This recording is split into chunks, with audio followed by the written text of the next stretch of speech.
Well, greetings, everybody. It's a beautiful summer evening in Multnomah Village. It's 7:04 and it is June 13th. And it's the June general meeting of the Multnomah Neighborhood Association. Welcome to everybody and thank you for taking some time out. I'll try to be as brief as possible here so that we can get out on time of our scheduled time. There's a lot going on in the neighborhood right now.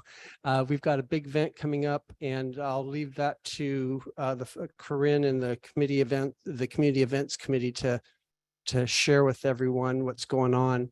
The agenda, I'm going to try to screen share real quick, and I can host disabled participant screen sharing. Will, can you make me a host real quick, and I can share the agenda screen? And you should be able to let me. I made you co-host, but also I have made sharing available to everyone. Oh, good. Okay, sounds good. So here's what I'm going to try to do is I'm going to put up the agenda here real quick, just to kind of give everybody an opportunity to see what's going on.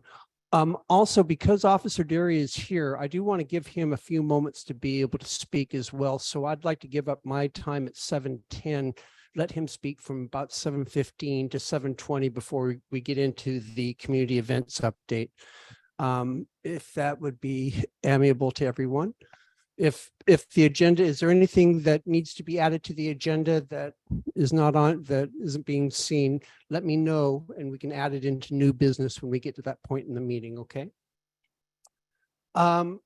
So it's 7:05. Actually, I'm okay. I'm right on time here. Let me give, I guess I have 5 minutes. Tad, are you on the, Nope. on the line? No, Tad. No, Tad? Okay. Hey, Will, could you let me in? It's Julie. Beth, I wanted to make sure you as vice chair had an opportunity to say anything. If did you, because I missed you the last meeting accidentally. Beth, are you, you're on mute. And if you'd like to share anything with as part of your officer's report, you're very welcome to.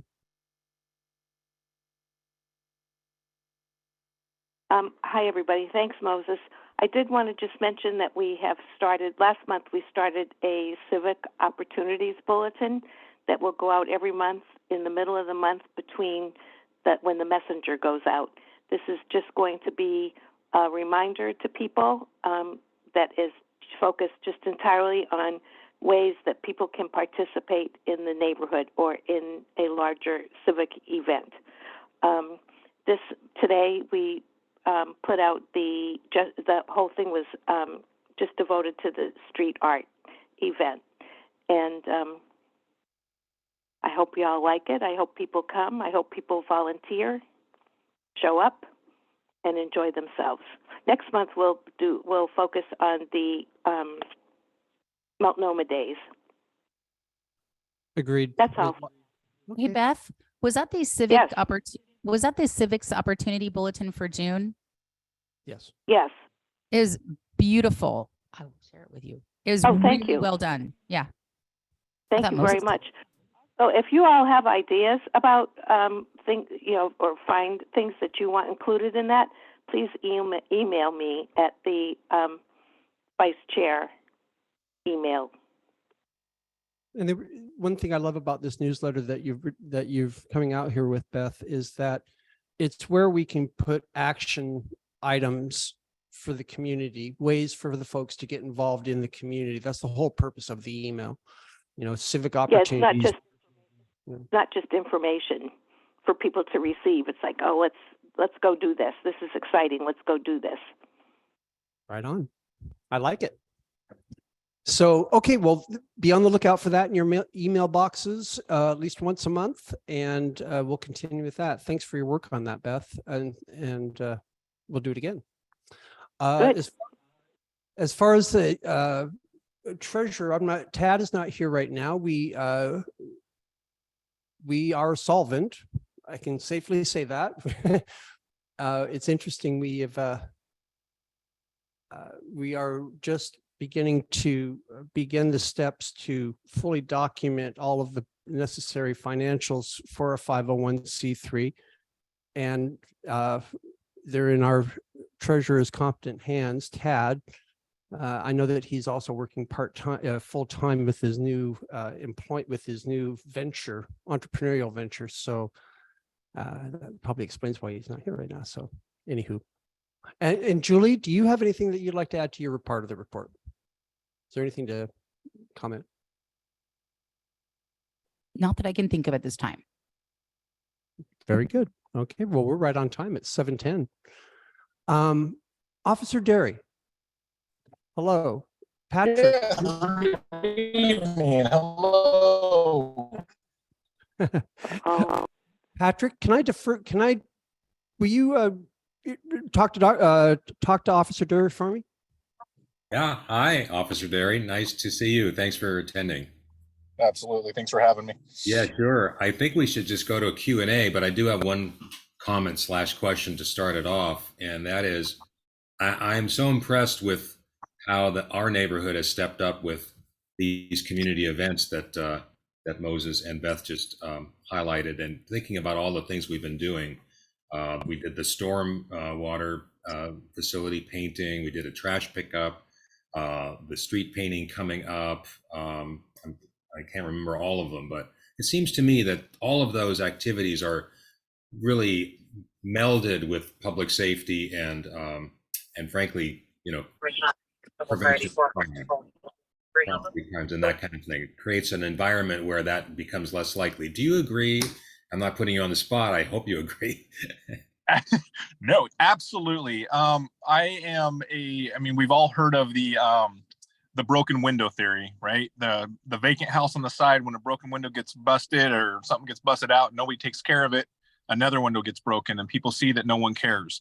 So I firmly believe that when outside folks see that people care about the property, care about their neighborhoods, care about their communities, they know that everybody's watching.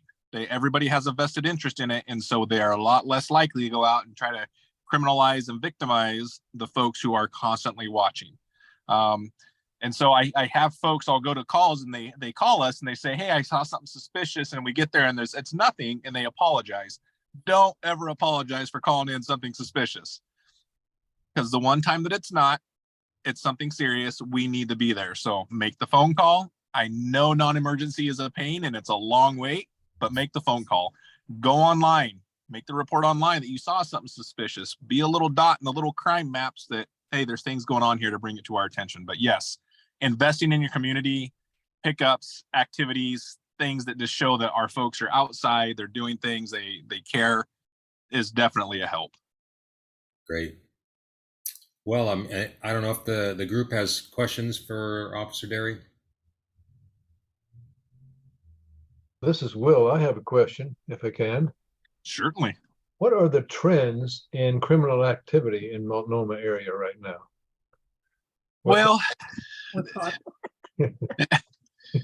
so our trends down here are seasonal, right?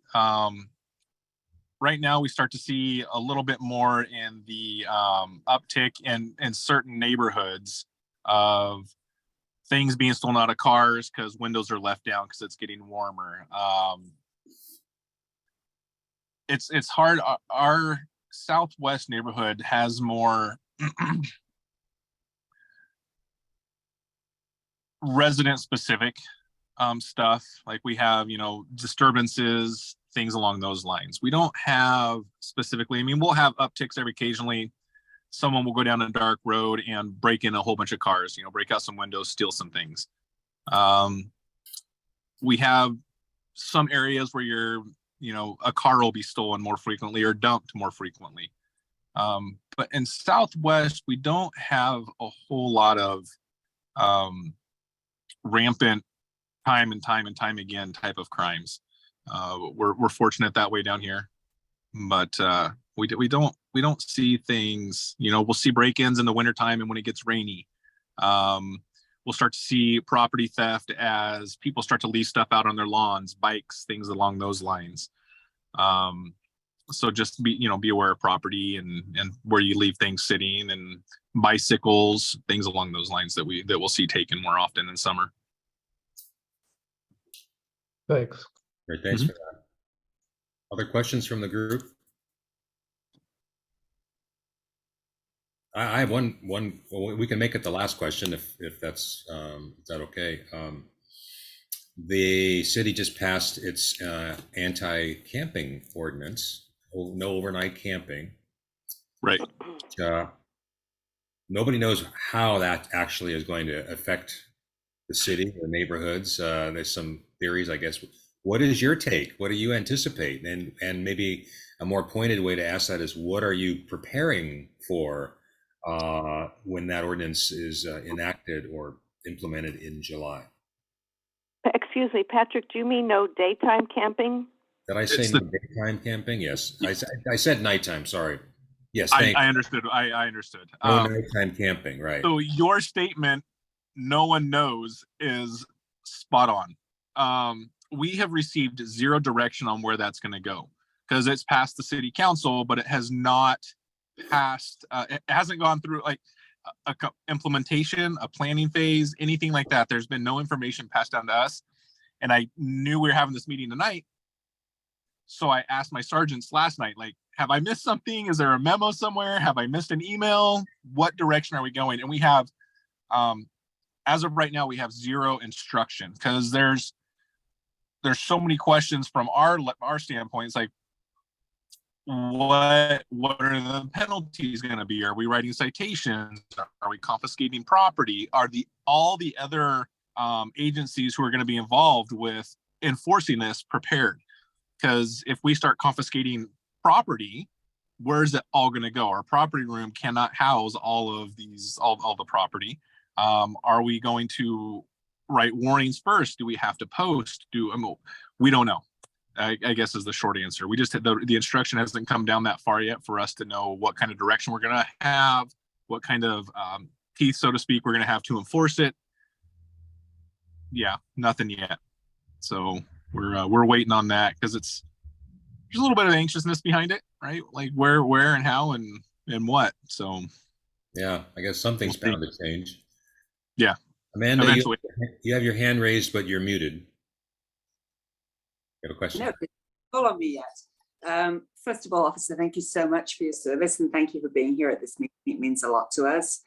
So I'm assuming that it is going to be complaint driven. So you're not going to be spending all your time sweeping people or citing people. It's going to be if somebody calls in a complaint. Is that correct? I don't know. I wish I knew. Because you're correct. We don't have the resources to say, okay, this team, you're going to go out and from 8 a.m. to 8 p.m., you're going to be moving people along who aren't supposed to be there. I imagine it would be a complaint driven thing because we're not going to be in most areas. I would guess that we're not going to be proactive in going and moving people. But I don't know. I have no instruction to that yet. So we're unsure. Well, you definitely have my sympathy and empathy in the task you have to do. Thank you for your work. Thank you. I appreciate that. You're welcome. Well, hopefully the current city council has equal empathy. No comment. No. Well, I'll throw it back to Moses then if there are no other comments. Just one last thing before I go. Go for it. Please keep an eye out. Your loved ones, your neighbors. We have seen an uptick in mental health calls for whatever reason, right? I think stresses and levels are different right now. You have folks who have their kids at home. Kids aren't in school.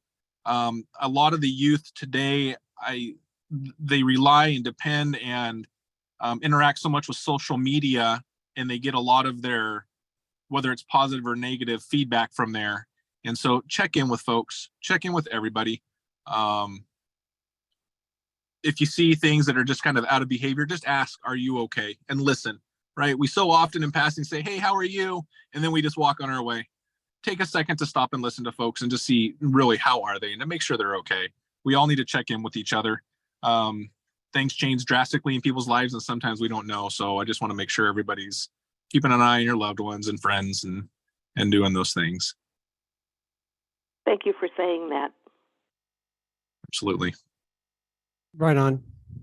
Officer, thank you very much for taking the time and to speak with us every month as you do. Certainly. I appreciate being here and being part of it. Right on. We consider you a part of our community, my friend.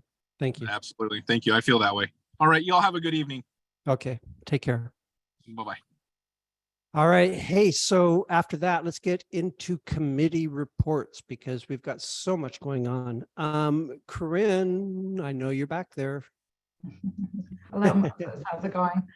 Hey, Corinne. Hi, Pam. Okay. It's community event time. I know tell me what's going on.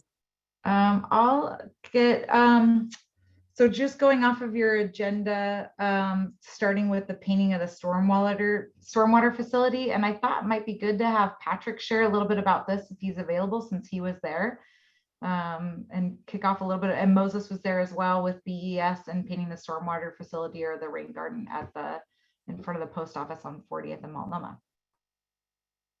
Yeah, I'll start, Moses, and it was great to have you and Will out there. And there were about 20 folks, I'd say, that came and volunteered with the Bureau of Environmental Services. The lead person was Seth, I'm blanking on his last name, from BES, and another educator from that group.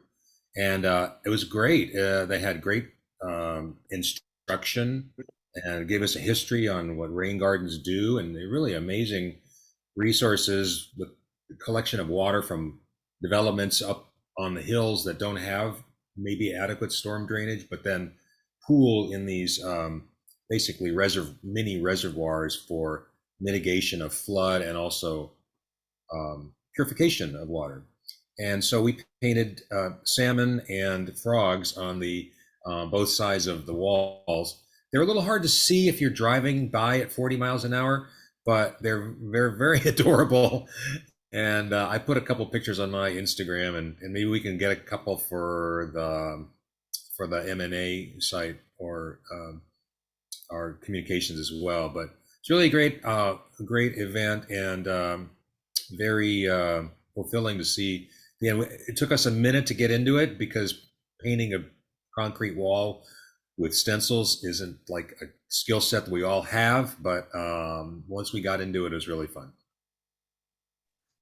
That's great, Patrick. Thank you so much for sharing, and thank you for leading that event with BES and Moses and Will for representing for the Multnomah Neighborhood Association.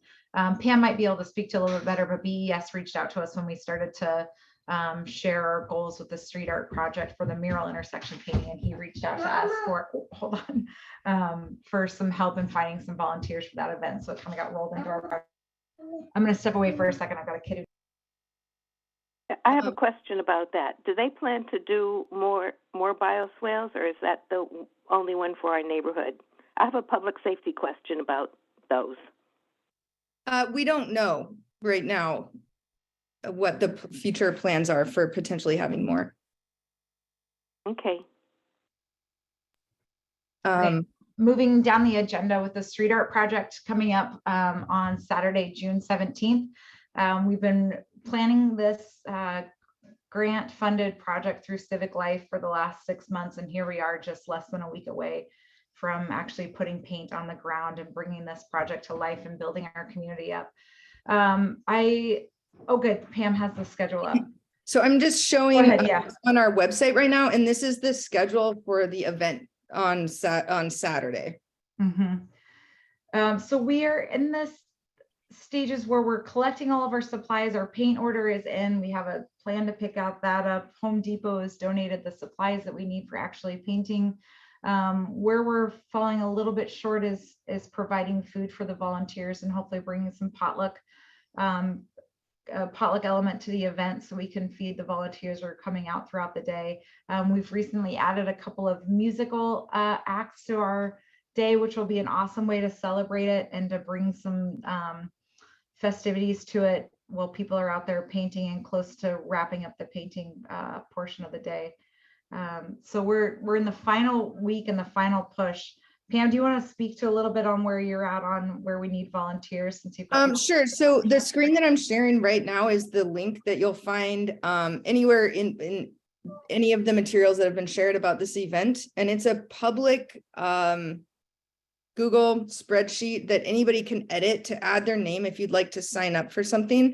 And I was just checking it just now. I scrolled all the way to the bottom to see what we're looking at for event cleanup, because that was the last thing that we kind of had earmarked as wanting to recruit some more volunteers. And we could use a couple more people if anybody is up for that. It really makes it go nice and smooth and not take very much time at the end of the night.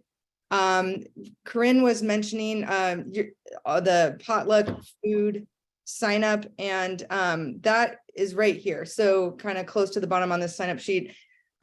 We hope that maybe some folks are planning to bring some food because it's being advertised as a potluck and maybe haven't had a chance to specifically sign up on this sheet. But I think this is the #1 area where we're interested to have more people sign up. So is this a good time to mention Julie's plan with the barbecue as well, Corinne? Sorry, say that out. The plan with the barbecue, is that something worth mentioning right now, or? Yeah, let's let Julie speak to that. I'm not sure where I haven't caught up with Julie since that last meeting, so I'm curious where she's at on that. I think I might have seen her in person. She's here somewhere, isn't she? On Moses's camera. Julie, are you there?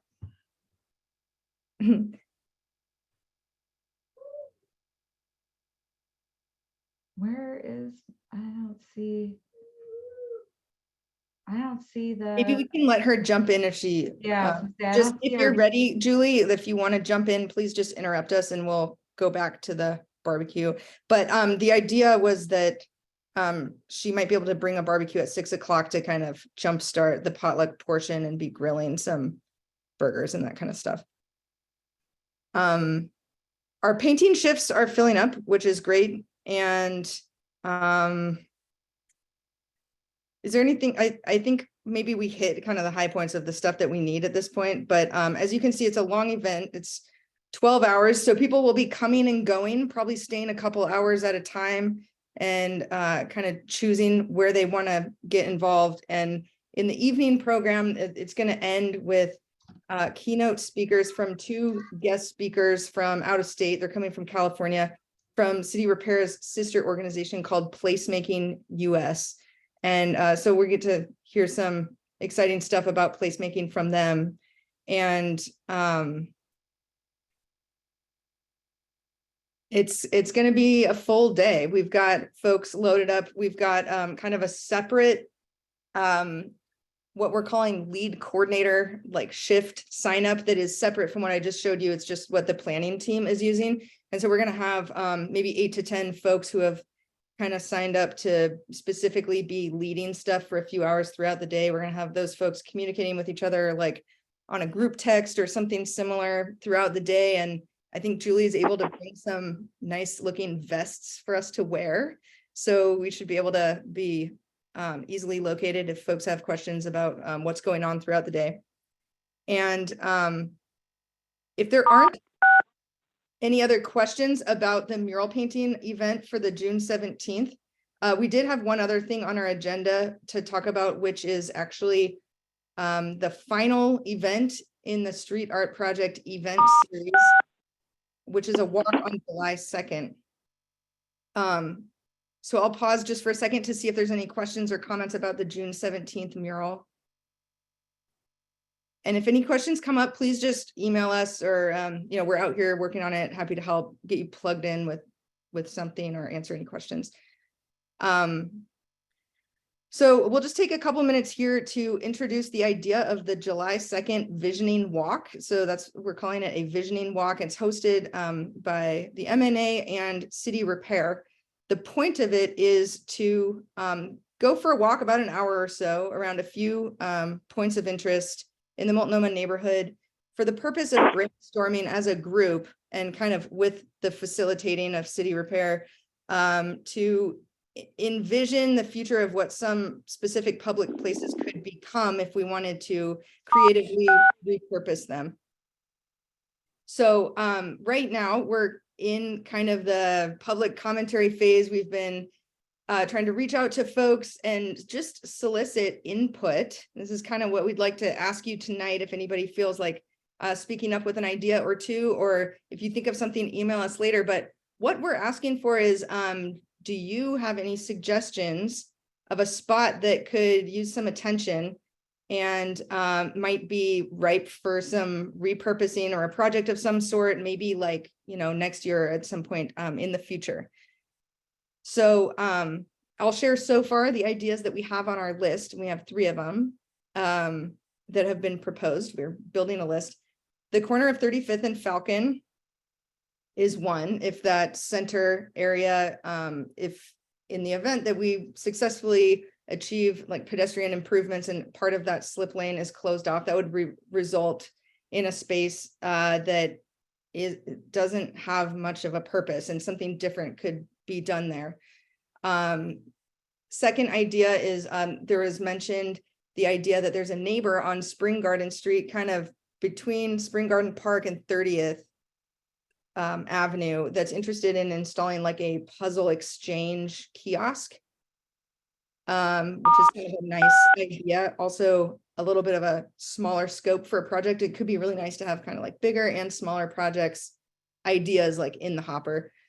And then a third idea is to visit the sculpture at the top of Spring Garden Park, the Nest it's called, everybody probably knows, and give a little bit of like a history and kind of inform people about what's the idea currently for the maintenance plan. And I believe there's a plan out there that some of the folks who commissioned that artwork were involved with. About the idea behind it is to kind of allow it to creatively evolve in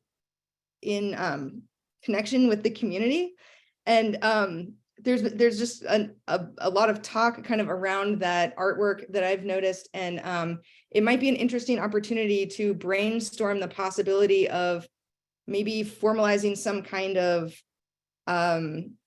community maintenance effort with it, something like that. Just brainstorming a possibility around that.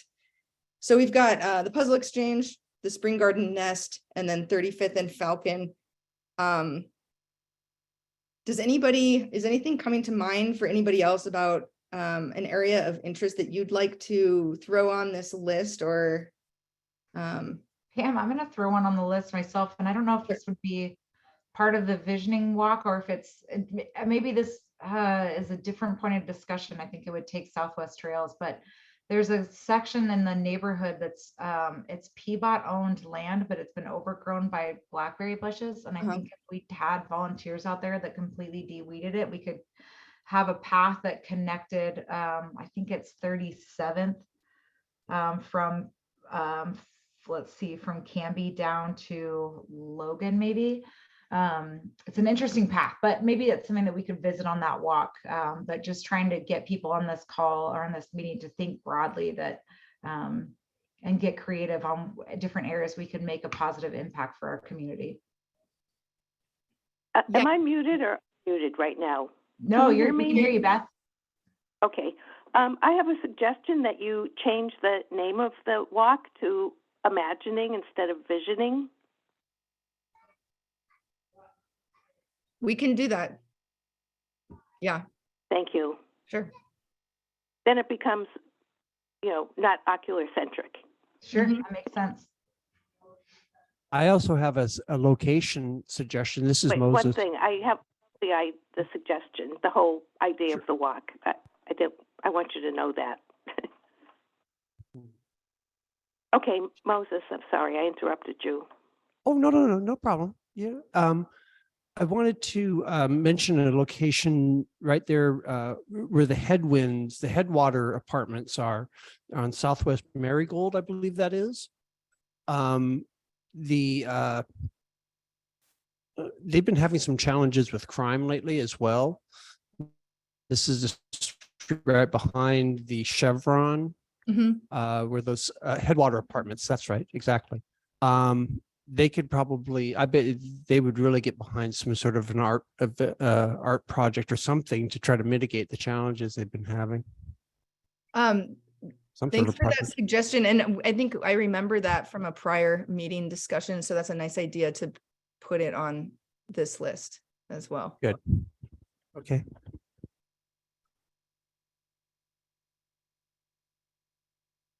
I have a global location suggestion. Multnomah neighborhood extends beyond where people think it might be. One of the areas is Barber Boulevard, basically from Capitol Highway all the way down east to beyond almost to the Fred Meyer.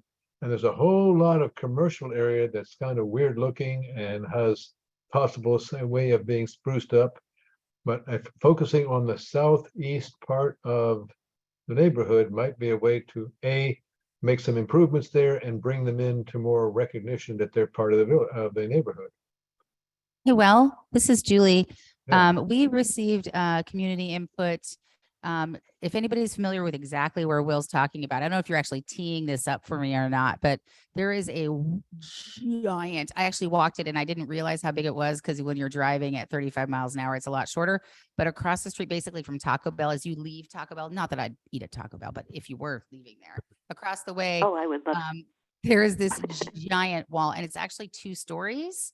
And the second story is tagged very often. And then the bottom part is really poorly. It's just terrible. And so somebody had reached out to us saying, hey, if you're doing a mural project here, maybe you could consider doing a mural project there. It would be the biggest I've ever seen.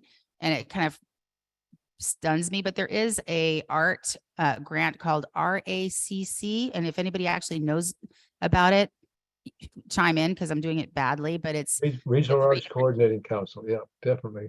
Major place. Yeah. And they're opening up the grants in July, and being a 501c is helpful. And the grants are like up to $5,000. And I looked at everyone else's from 2022 and it was like, let's put it this way. This would be a very noble and doable thing. After walking it, I don't know if 5,000 monies is enough, but it would be my pleasure to spearhead that a little bit. Or I'll work with the community events people on it. There you go. You know, I one have a thing I friend should. who I'm sorry. I was just going to say I have a friend who received a RAC grant, and it was a wonderful experience for her. She ended up publishing a book from that. They were And very cool holding people. Yeah, and yeah, she had it was a whole thing, like a year-long project, and it was wonderful. Well, thanks guys for bringing that onto our radar. We've got that grant opportunity on the radar, and then I've also added that 2-story wall near 13th and Barber just to the list as well. One thing I do want to clarify though about that 13th and Barber, it's not in our neighborhood. That's helpful to know. It's on South Portland. Our neighborhood, it goes along Capitol Hill. Yeah, it ends at Safeway. Now, having said that though, what a wonderful opportunity to collaborate. Yeah. You know, I think it would make a lot of sense for us to reach out to the South Burlingame Neighborhood Association and say, hey, let's work together on this. And Julie, how can you resist a blank canvas like that? It's beautiful. It's 2-story. Okay, thank you. Go ahead. All right, thanks guys. So unless there's any other suggestions for the list right now, I think it's okay to go ahead and wrap up this topic. Thanks, Pam. Yeah, thanks for these suggestions, guys, and they're going on the list. We'll keep you updated. So I think what we've got next on the agenda is the parade. And that's it for community events. So the Community Events Committee has partnered with the Multnomah Village Business Association to help support parade planning this year. They want to bring it back and are excited to do it. They just needed a little bit of help. And so there's a couple of volunteers that stepped up to the Business Association, and we pulled a couple of people from the Multnomah Neighborhood Association. We've got a great collaborative group, about 4 to 5 people that are working hard on the parade. It'll start at 10 a.m. and run till 11, and then the Multnomah Days festival will run until 6 p.m. to kind of capture that lost time for actual vendors on the street. They've got a full roster of booths. They're full. They have food trucks coming this time, which I think they had a hard time getting last time. Right now with the parade planning, we have an application form ready to go out. I think we're just waiting for some final approval on it from the Business Association so we can start to get some parade, some folks registering for the parade. So it's underway. The Business Association and the Neighborhood Association are really excited to partner on this and to bring it back to the community. And if anybody wants to help, we will need volunteers. So I don't have a form for volunteers yet, but keep that in mind that it is another community focused event where we will need help out there that day. And once we'll bring that to the Neighborhood Association as well, once we have a little more information on that. Does anybody have any Please questions? remind us of the date. Yeah, go ahead. Could you remind us of the date? Yes, it is always the third Saturday in August. And It's hold on. August 19th. Thank you. I was like, it's Yeah, this year it's the 19th. 19th, August 19th. Thank you, Pam. Thank you. Good stuff. No, the You know, Multnomah Days Parade. Oh, go ahead, Beth. Go ahead. Do you know if they have worked on renting portable toilets for that event yet? I know I'm getting very practical and detailed here. The I reason know I'm that, asking, yes, I believe the they reason- have. Yes. If they okay, haven't done can it you yet, make they sure that certainly one will. of them is wheelchair accessible, please? Because we've had a problem with that in the past where wheelchair users had no place to go to the bathroom. And We can- also, Yeah, it's also handy for moms and dads with strollers. sure. Yeah.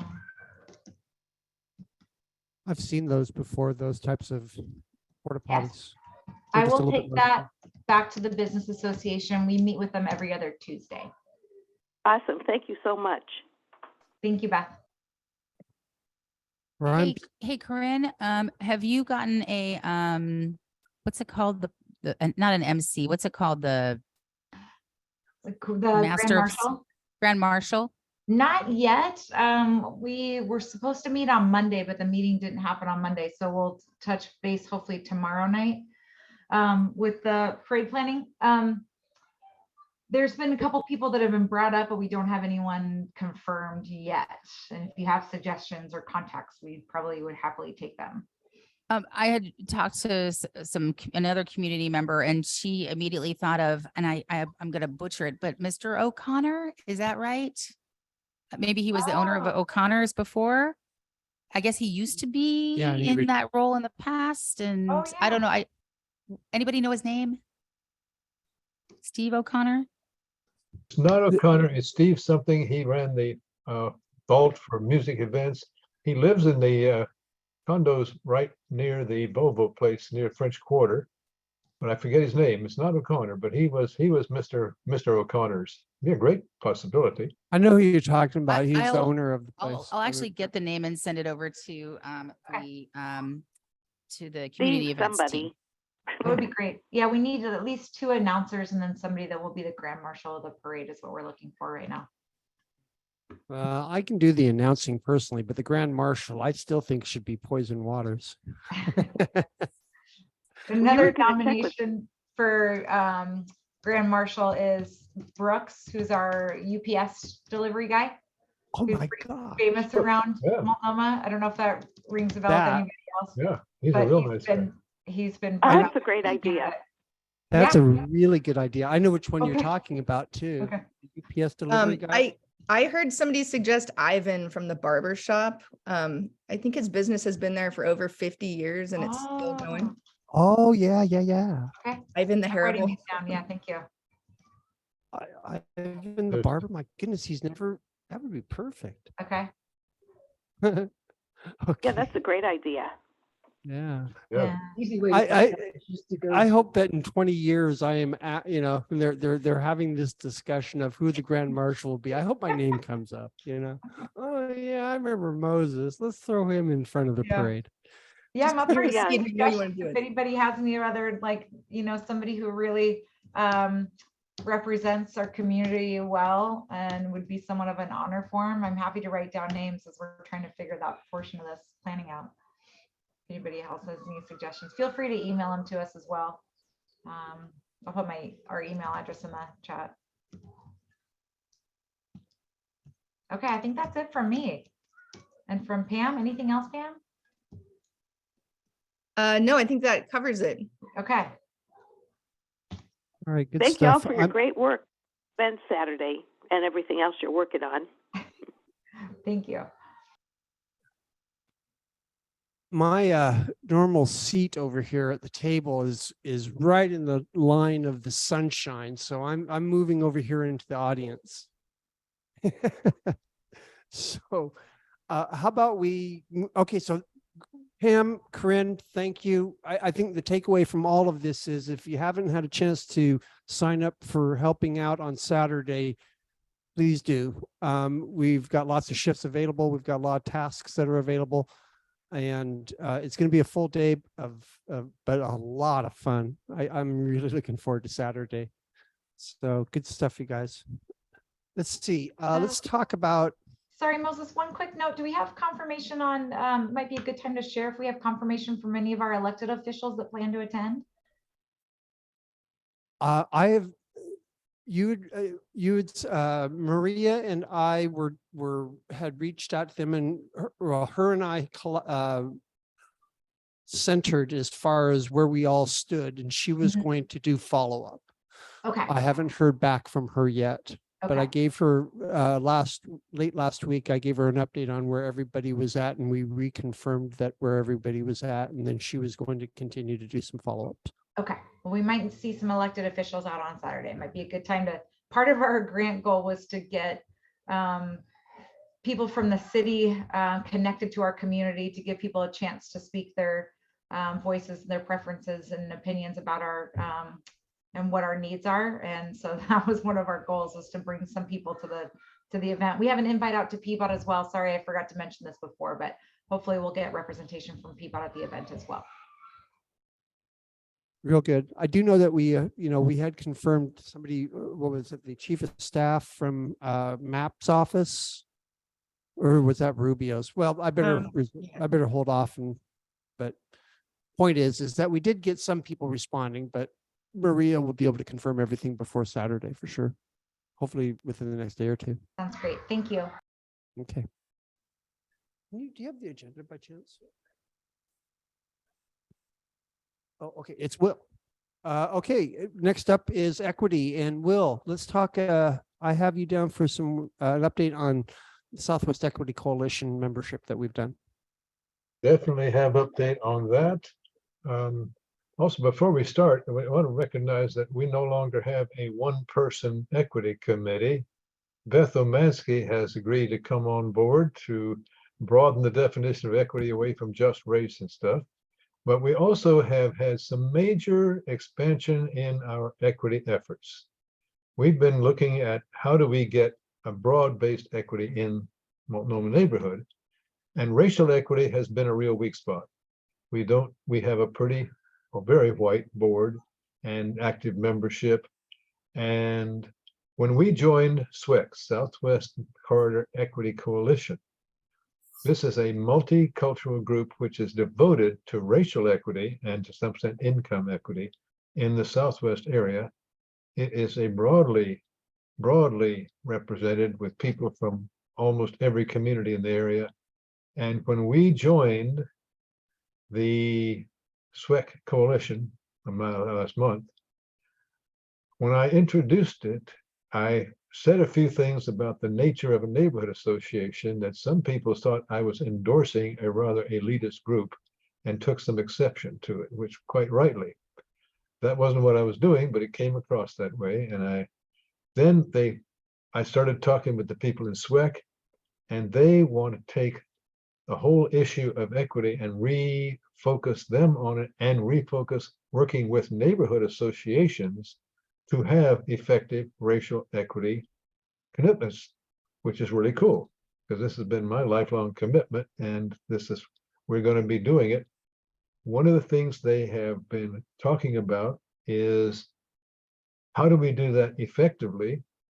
And one thing came out rather importantly. When we talk about community events as a major excitement in our organization, the actual best way generally to recruit people into a neighborhood, to have them invited in, is have them involved in our activities, our community events, our projects, rather than having them come to a meeting like this and try to figure out what's going on.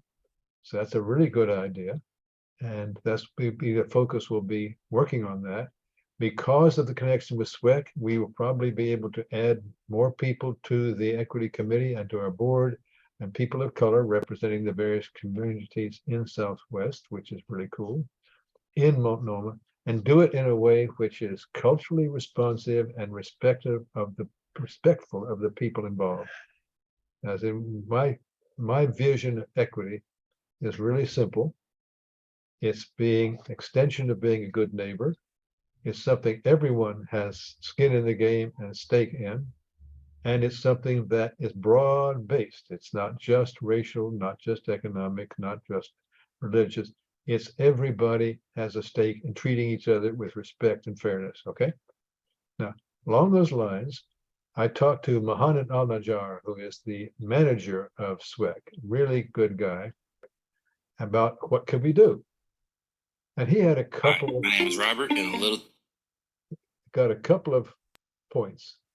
He asked the first question, was I aware that when people of color think about coming to a neighborhood association, some of them are afraid to come and speak out for being retaliated against by people at the meeting, which is surprising, but that's a real thing. People who are renters are worried that they might lose their apartment because they said something untoward. So there's an element of caution and fear. And we say we can work on that, and we'll work on that. The second one, he suggested that we have a meeting or event devoted to equity, and not necessarily a preachment about the ways you have to do it. That's important.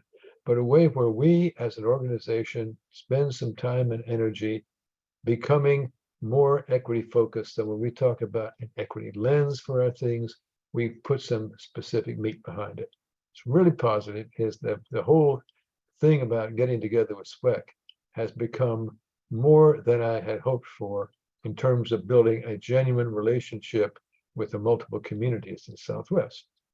Now, that means it's upon us to work on being flexible in how we run things, who we reach out to, make direct connections face to face, have surveys that are well formed, often in person rather than having computerized or whatever, and take the time to build in the full range of communities that live in Multnomah neighborhood. So I'm really stoked by that. Their next meeting, general meeting, is on the 22nd, and it's going to be devoted to their equity emphasis and processes, and take a look at what can they do specifically to make sure that's happening, and particularly to bring in the neighborhood association system to an equity-based process, which it's not a government mandate. It's not something we have to do something. It's not a preachment that how we should be behaving. It's bringing people together across cultural boundaries. So I'm really stoked by that. Okay. So we did a lot by joining. Thank you all for the vote by acclamation to join SWEC. We did a major move in an organization which is having a major effect in Southwest Portland. Hey, Will, this is Julie. Thank you so much. This is very exciting stuff. I know you make it sound easy, and I know that you're investing a lot of time in this. And thank you, Beth, for joining Lonely Will in this activity. And we're looking forward to doing well, more. he and I was Sweeney equity team together. Anyway, One thing I wanted to bring up is that it could have been pre-pandemic, and so I apologize with my mushy brain, but Southwest Community Center put on a cross-cultural celebration. Something bad happened, months prior, I forget what, and they brought together a number of different organizations that really celebrated different groups within the community, both religion and in ethnicity. And we happened upon it, and it was just lovely. And so there are blueprints out there to put on an event that would be really fun. You're muted. I know I wasn't talking to you. I was talking to my wife. So that's why I'm muted. Go ahead. So anything further on the equity area? Like I said, this is exciting. It's a great potential for us. It's allows us to pivot in a very natural way to becoming a more multicultural representative organization. And part of that is really kudos to the people who have emphasized community events and celebrations, and rather than tough political issues as the main focus of our organization. I see a couple of hands up there. Amanda first, I guess. Thanks. So you probably know this, Will, but the West Portland Park Neighborhood Association, which is where I actually live, and Hockey are partnering on an international fair, which will be weekend in October. And that would be an excellent chance for Multnomah to come to somebody else's event. You know, I think we always hope people come to our events, but if we go to theirs, then they're more likely to come to ours. It would be cool to have the Multnomah Neighborhood Association. It would also be very cool to have the French Quarter folks come and participate in that event. So first weekend in October. I asked why it was so late, and the answer, which is so equitable, is that every weekend in September is claimed by some cultural group that's already having their festival. So we're going to keep our fingers crossed that the first weekend in October is going to be dry. Thanks for reminding me. Yes, that's a good big event. Hockey, for people who don't know, is a organization primarily for Somali refugees and immigrants, but they're one of the organizations which is on the executive council of SWEC. So they're a pretty important organization. Their multicultural affair and a multicultural center that they're working on is going to be a major addition to Southwest. Thank you. And Patrick. Yeah, thanks. So a couple of thoughts. One I think measure that could go a long way to bring people to our monthly meeting is to emphasize it as a social event as much as a neighborhood managing event. And that might start with something simple like refreshments, like a tea and coffee or light snacks, something like that.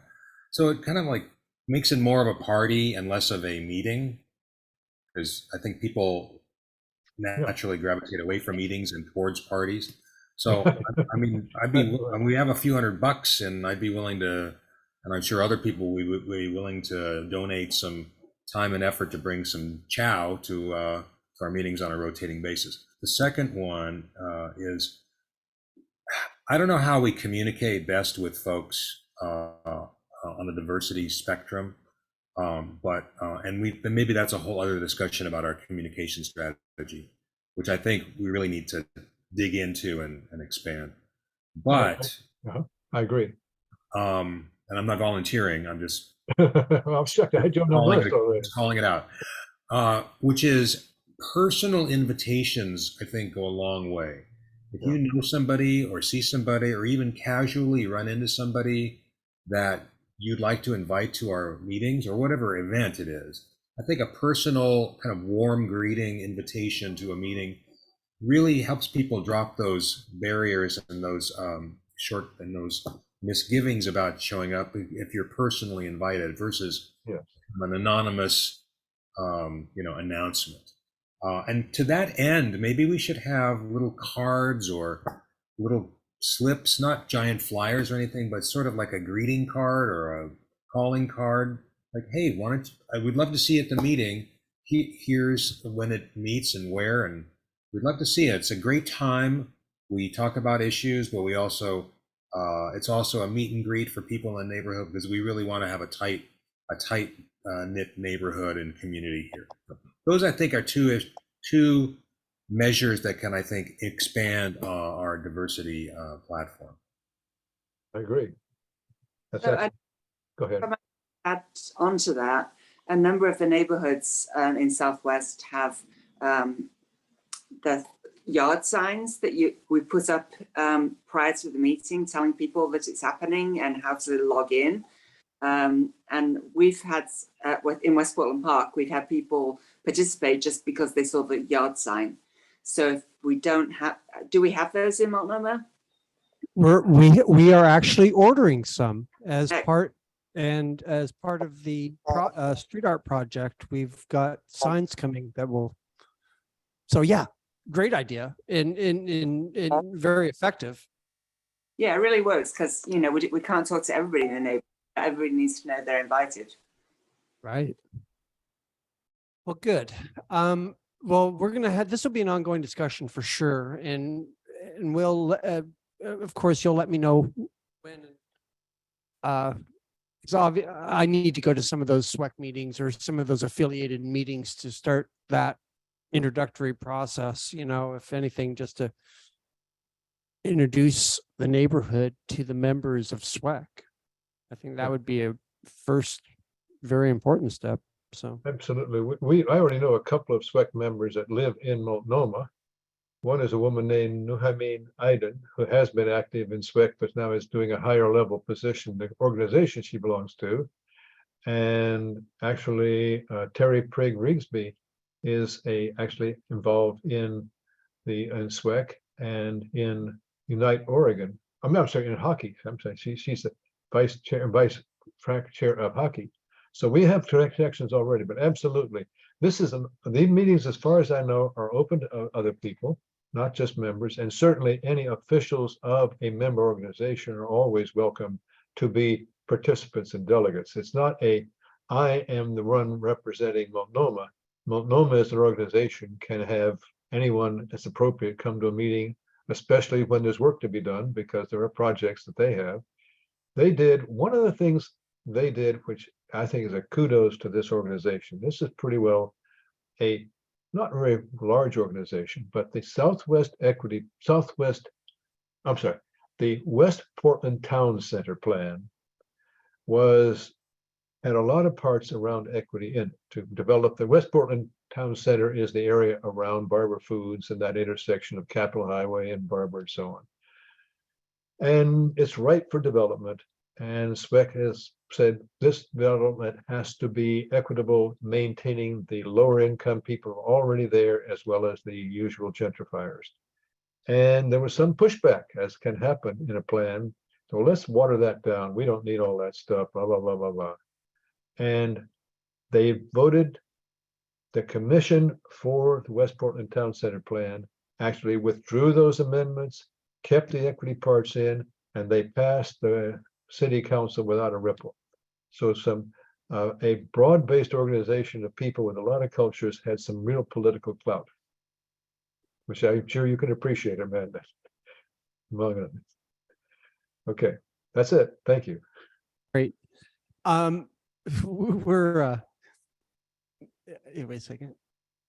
It's funny. We're having internet challenges over here at the church, and so okay.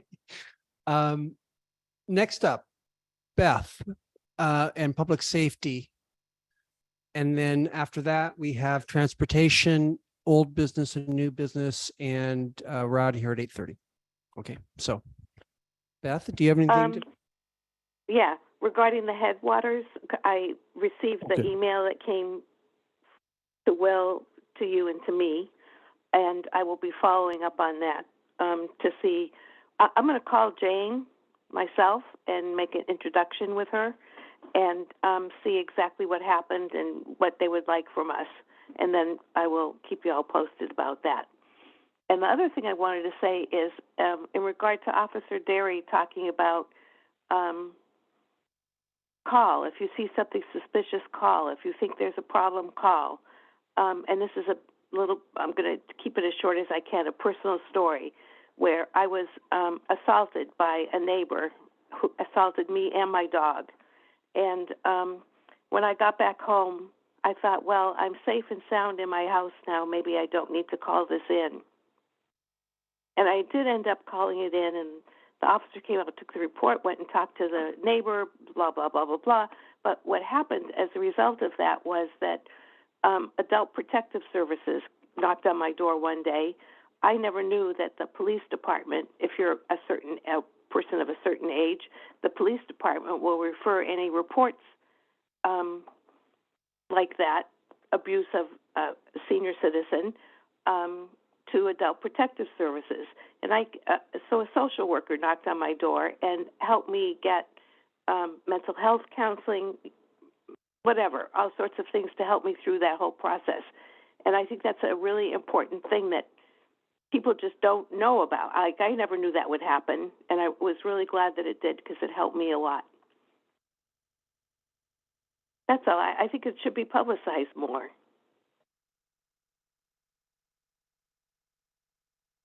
And the neighbor moved away. That was the best part.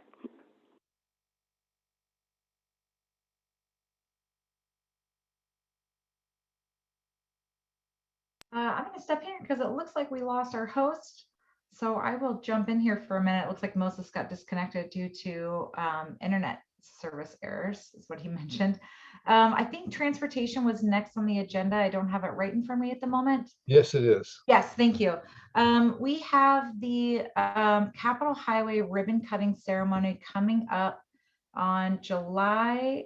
Give me 1 second and I'll look for, let me get the date here. First. Events July 1st. Yes, thank you. From 11 to 1. PBOT is hosting the event. And I think it'll be pretty celebratory. I haven't heard anything else from PBOT on it. It was originally scheduled in June, but they pushed it out. They've also been hosting the Southwest Strolls along Capitol Highway, which is the first Saturday of each month. And I believe those continue to go through the summer. And then, and we have the Capitol Highway ribbon cutting ceremony event on our website and on our events calendar, and we'll keep the website updated if anything else comes in.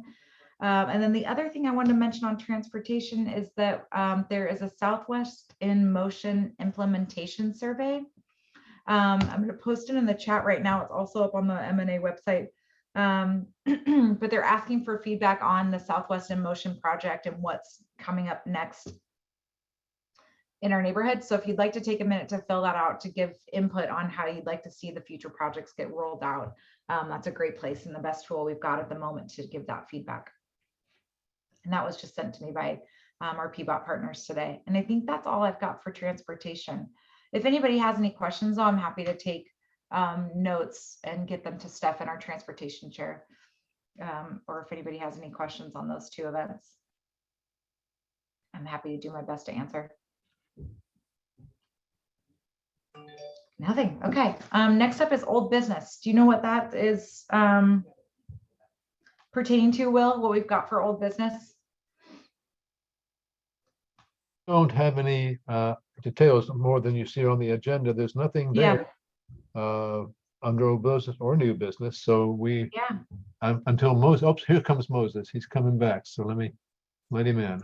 Okay.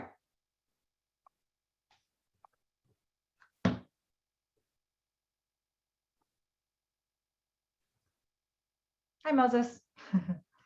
We just went through transportation while you stepped away. Thanks. Yeah. Well, we stepped away. I like how you put that. I know. Okay. Your Wi-Fi stepped away on you. Okay, so we're at old. Okay, so we took care of transportation. We took care of safety.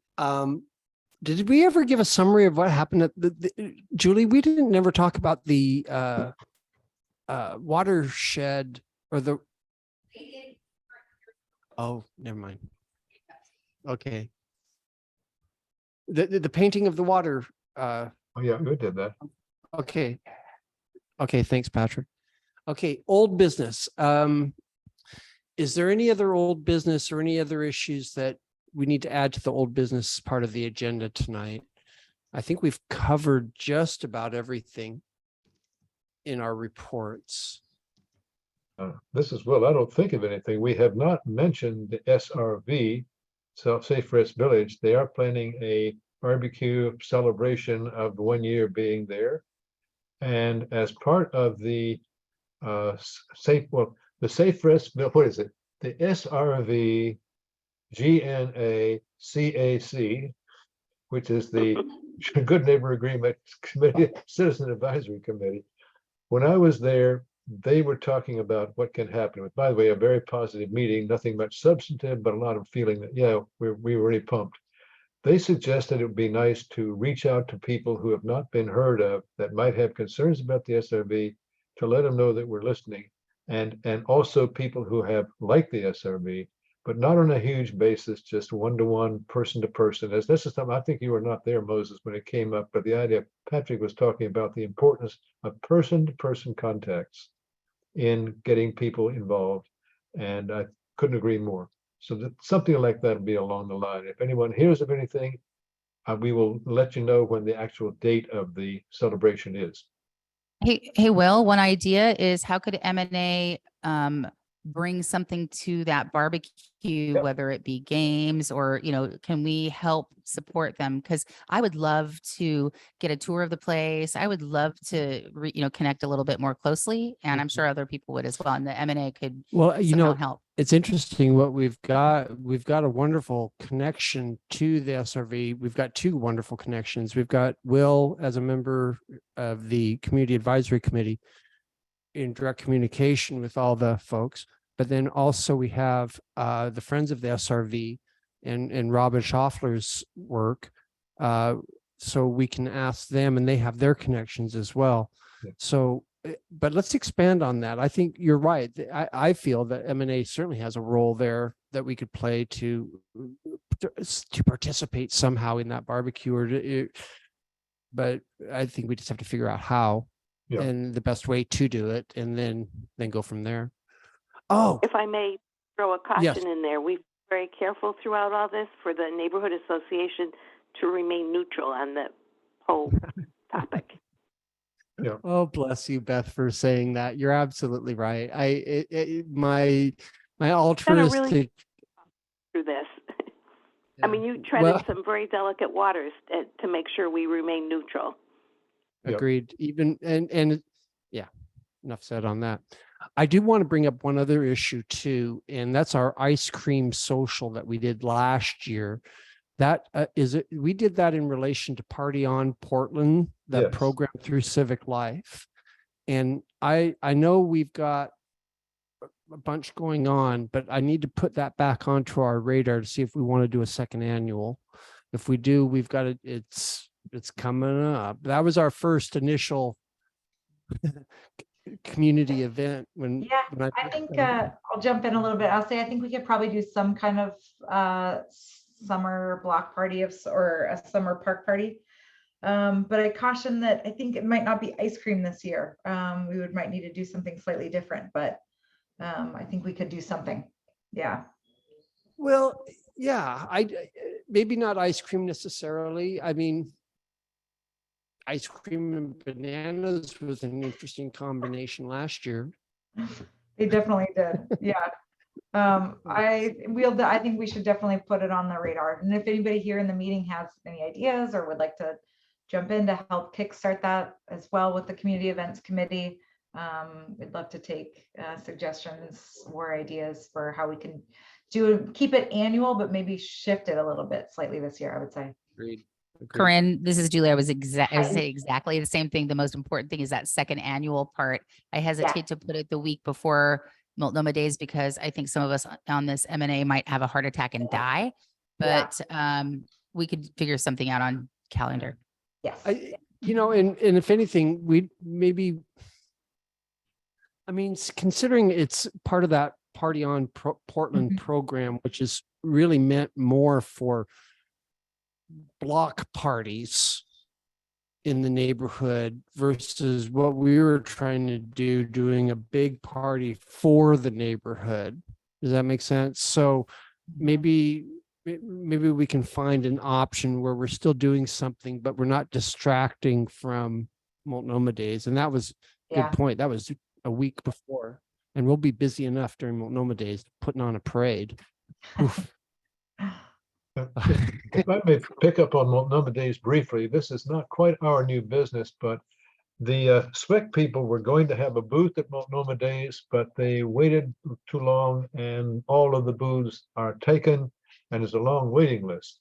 I don't know if we have some way to suggest they could be bumped up higher on the waiting list because they are an equity organization and business association wants to do it. But Moses is shaking his head. Don't play politics with him. But can't hear you. Yeah. Oh, I just remember Corinne telling us that they had sold out all the booths. Yes, I'm saying that's what's happening. They sold out all the booths and have a long waiting list. And Yeah, we can't even.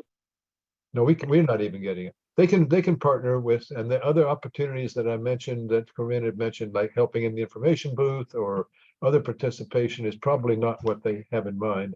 And they can partner with some people as well. But the Multnomah Days is a share a booth, and it's a big event, and we will be continuing to make contact, and they will probably get Multnomah Business Association, Multnomah Village Business Association as a new member of SWEC at some point, which is cool. Well, they can be in the parade, right? Yeah, I was going to suggest, I think I suggested the same thing to Will, is that once we get the parade application ready and live, make sure that they have access to that. I mentioned that to Mohanad, and he kind of said that would be a bit of a lift for them to get organized in time to do properly. And so he thought the parade wasn't a big deal, wasn't for them. Okay. A lot of different organizations, and who represents what in the parade. It may happen, but we'll be talking with him further on, because we'll have further conversations with him and then with Moses and other people. But bring it up. Parade is probably not a good idea this year, maybe next year. Okay. Something for us to think about too is if I don't know if the neighborhood association wants to be in the parade, but the business association, like I said, needs volunteers for the Multnomah Days and help manning their information booth and like safety booth. And because we've got, lots of ties to our community, we could help support with helping them find volunteers, or if anybody from the M&A wants to step up and support the booth. And then in kind of conjunction, give us some M&A representation at the event as well.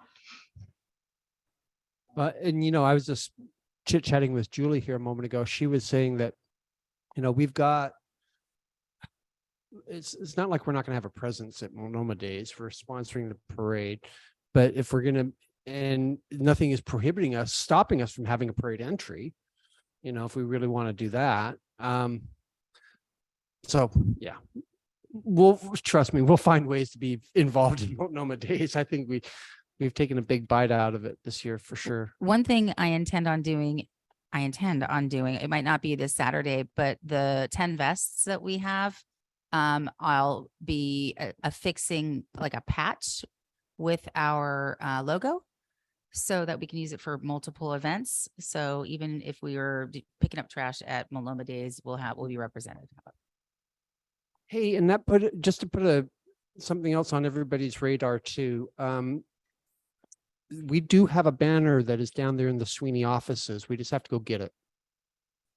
So FYI, we have that banner that I'd like to bring up one piece of new business. Okay. I don't know if it's really business, but is everyone aware of the new farmers market that started on Fridays at Multnomah Arts Center in the basketball area? I know, I saw Will there. Yes, and I saw Julie doing fairy hair there, which is really cool. Oh, I have a question about that under new business, but go ahead, Julie. Well, last Friday was its second week. They're doing it every Friday from 2 p.m. to 7 p.m. And it is just adorable. There's, meats and eggs and flowers and artisans and some they're still growing berries, so many berries. So and just because I wanted to encourage it, I do free fairy hair. So on behalf of M&A, I brought a tip jar down and did free fairy hair for a couple hours. Made, I think, a whole, I think it was $12 for the M&A.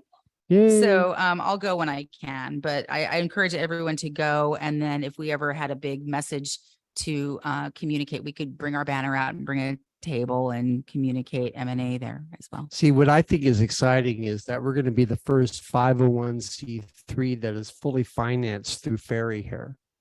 Well,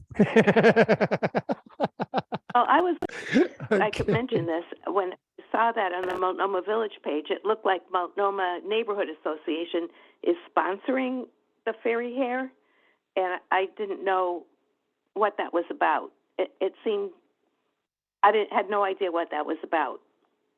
I went rogue and I apologize. I'd met her. She said she was worried. The person that put it on, it was the first ever, and it was small, and she was worried it wouldn't grow. And I just thought, well, free fairy hair normally brings families. And then I thought, well, heck, I'll bring the tip jar. So I said M&A, and then she thanked us. So it was really just rogue, and I apologize. And I'll give Tad the $12 as soon as humanly possible. We can use it. We can use it. Well, you know, About it's how kind of we- funny too. Go ahead, Beth. I I'm may- sorry. This train of thought.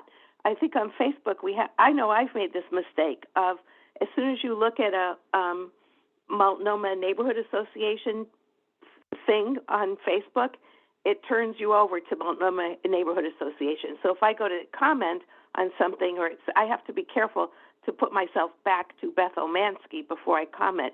Otherwise, it looks like I'm endorsing things or complaining about things or whatever under Multnomah Neighborhood Association, which I'm not.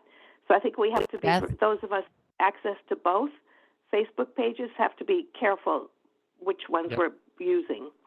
I have It's made that annoying that- exact same mistake. Sorry. I We have all- done the exact same thing, not by accident. So I'm in the same boat, Beth.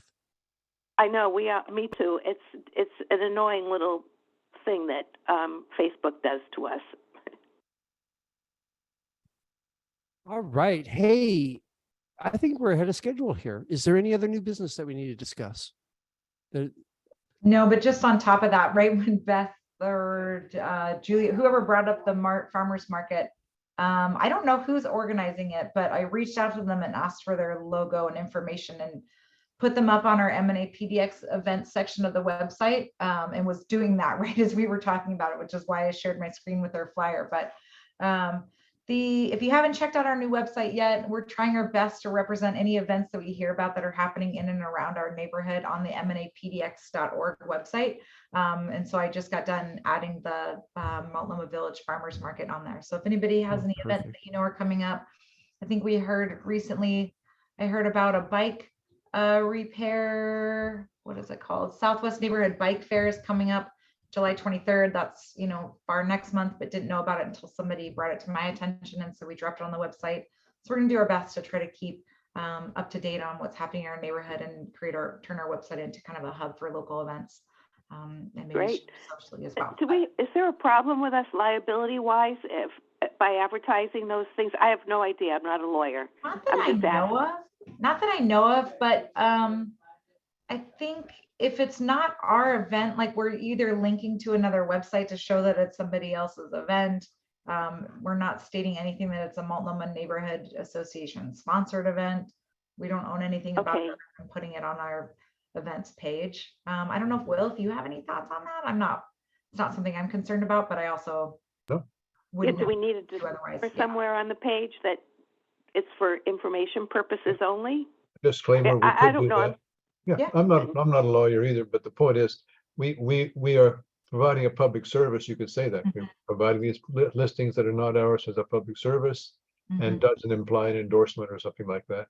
Sure. That's actually a Just really that. good idea. Yeah. These are not some sort of a one sentence disclaimer. These are events, other community events, not sponsored by the Multnomah Neighborhood Association, and But- something like that, some sort of a disclaimer kind of a thing. Yeah. Oh, look at you. Corinne, I got to give you props. The website is looking fantastic. Very good. Wow. Well, we thank you to Will for all the content and for Yeah. getting this up and going. I won't take credit for this at all, but it is good to get, we've got a nice template that we've got, there's a few webmasters here that have access to making updates and changes and that kind of thing. So Right. we're going to do Well, our I will best to keep it I up will to date. spread the love around to everyone involved with it because it's just looking clean as heck. It looks Well, really clean. Yeah, that was a deliberate thank you. thing. I said, okay, Corinne, let's do it. And she did it. The main thing is also there's down at the bottom of the footer of the screen, Oh, I can go say back. reference to, if you see something, go to Webster's. Webster's is a group which right now includes Corinne and me, so we see it. And the phone number attached is for me, as it's designed to be for problems with the website, but anybody that calls, they see the phone number, so they'll call us for general things, and that's fine too. So we're making communication. We have made an aesthetic and I think, community statement in the web page that says, here we are, we're open, we're doing a bunch of stuff, it's fun, come on down. And that's great. And Corinne, Yeah. I'm sorry that like I mentioned in my email, my timing was super bad on sending you the WCAG link. No, that's okay. That's okay. I'll dig into it anyway. Sorry, I was trying not to scroll too quickly You're on this. busiest. Well, you guys had it It's all like- on your screen, but here's what Will was talking about.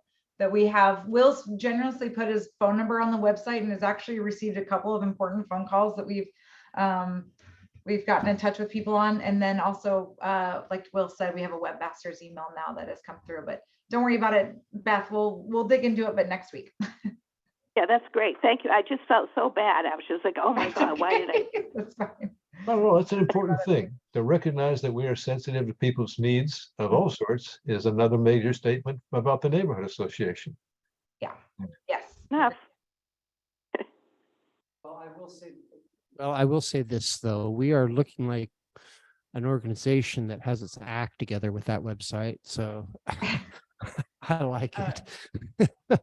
I'm gonna make Well, at least I'm gonna make one we're last pretty good. plug. Sorry, well, sorry, Moses, I didn't mean to cut you off, but I am gonna make one last plug here, is that in getting our website up and running and becoming a 501c3 and getting our bank account, it's been a very collaborative effort through multiple working meetings. And one of the last things we finally got up and running is our PayPal account where we're accepting donations. And so I just put that in the chat field if anybody would like to make a donation to the MNA. Because we are now our own self-sufficient organization that has to live off of donations.